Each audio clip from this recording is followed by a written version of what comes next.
एक अद्भुत सैनिक और एक पौराणिक कहानी का नायक,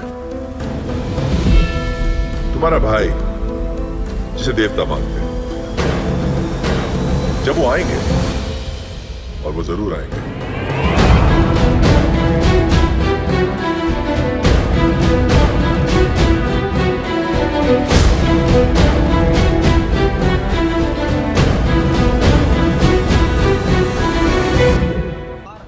राइटर यश वशिष्ठा, एंकर नितिन दहिया। कोमाराम भीम कैसे बने विद्रोही। हेलो दोस्तों, मैं नितिन आपका स्वागत करता हूं बॉलीग्रैंड स्टूडियोज में। कोमाराम भीम एनटी रामाराव जूनियर का जन्म ब्रिटिश इंडिया के हैदराबाद स्टेट के संकेपल्ली गांव में गोंडी आदिवासी समूह के एक फैमिली में साल 1900 में हुआ था। भीम का बचपन आदिवासी लोगों के साथ जंगल में ही बीता था। बाकी दुनिया से अलग जंगल में रहने की वजह से उन्हें अच्छी एजुकेशन भी नहीं मिली थी। जमींदारों और फॉरेस्ट पुलिस के द्वारा गोंडी लोगों के ऊपर हो रहे अत्याचारों की वजह से भीम को अपनी फैमिली के साथ एक जगह से दूसरी जगह चलते रहना पड़ता था। 1900 की शुरुआत में गोंडी लोगों को एरिया को ब्रिटिश सरकार ने अपने अंडर कंट्रोल में ले लिया था और उनके एरिया में माइनिंग का काम भी शुरू हो चुका था। ब्रिटिश सरकार ने उस एरिया में रह रहे गोंडी लोगों पर तरह तरह के नियम लागू कर दिए थे, जिनकी वजह से गोंडी लोगों को काफी परेशानियों का सामना करना पड़ रहा था।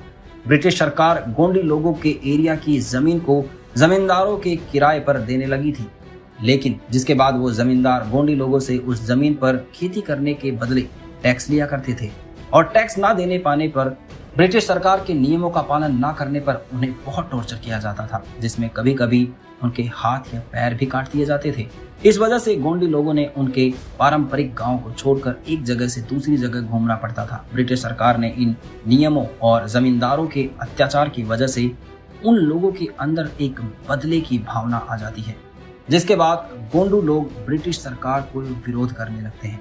एक ऐसे ही विरोध प्रदर्शन में भीम के पिताजी को एक फॉरेस्ट पुलिस ऑफिसर ने शूट करके मार दिया था।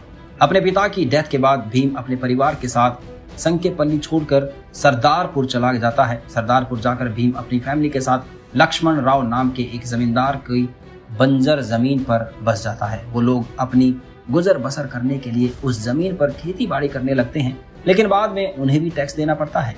अक्टूबर 1920 में एक दिन जब लक्ष्मण राव का भेजा हुआ एक आदमी भीम की फसल को अपने कब्जे में लेना जाता है, तो भीम की उसके साथ बहस हो जाती है, जिसके साथ भीम गुस्से में आ जाता है और उसे मार डालता है। पकड़े जाने से बचने के लिए भीम अपने दोस्त कोंडल के साथ चंदा शहर भाग जाता है। चंदा शहर में उन दोनों को वितोबा नाम की एक लोकल पत्रकार अपने यहाँ शरण देता है। वितोबा एक प्रिंटिंग प्रेस चलाते थे, जिसमें वो ब्रिटिश सरकार और हैदराबाद के निजामों के खिलाफ एक मैगजीन छापते थे। वितोबा के साथ काम करने के दौरान भीम इंग्लिश, हिंदी और उर्दू पढ़ना और लिखना सीख जाता है, लेकिन ब्रिटिश सरकार के खिलाफ मैगजीन छापने की वजह से वितोबा को पकड़ लिया जाता है, जिसकी वजह से भीम को भी वहां से भागना पड़ता है। भीम वहां से भागकर आसाम में अपनी एक जान पहचान वाले के पास आ जाता है। भीम आसाम के चाय के बागानों में 4.5 सालों तक काम करता है।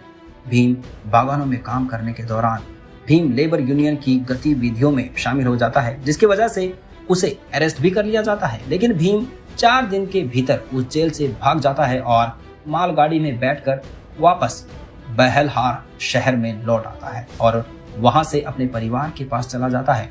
भीम ने अपने बचपन में आदिवासियों के लीडर और महान क्रांतिकारी रामजी गोंड के बारे में बहुत सुना था और वो उनसे प्रभावित भी हुआ था। इसलिए भीम अब डिसाइड करता है कि वो आदिवासियों के हक के लिए लड़ेगा।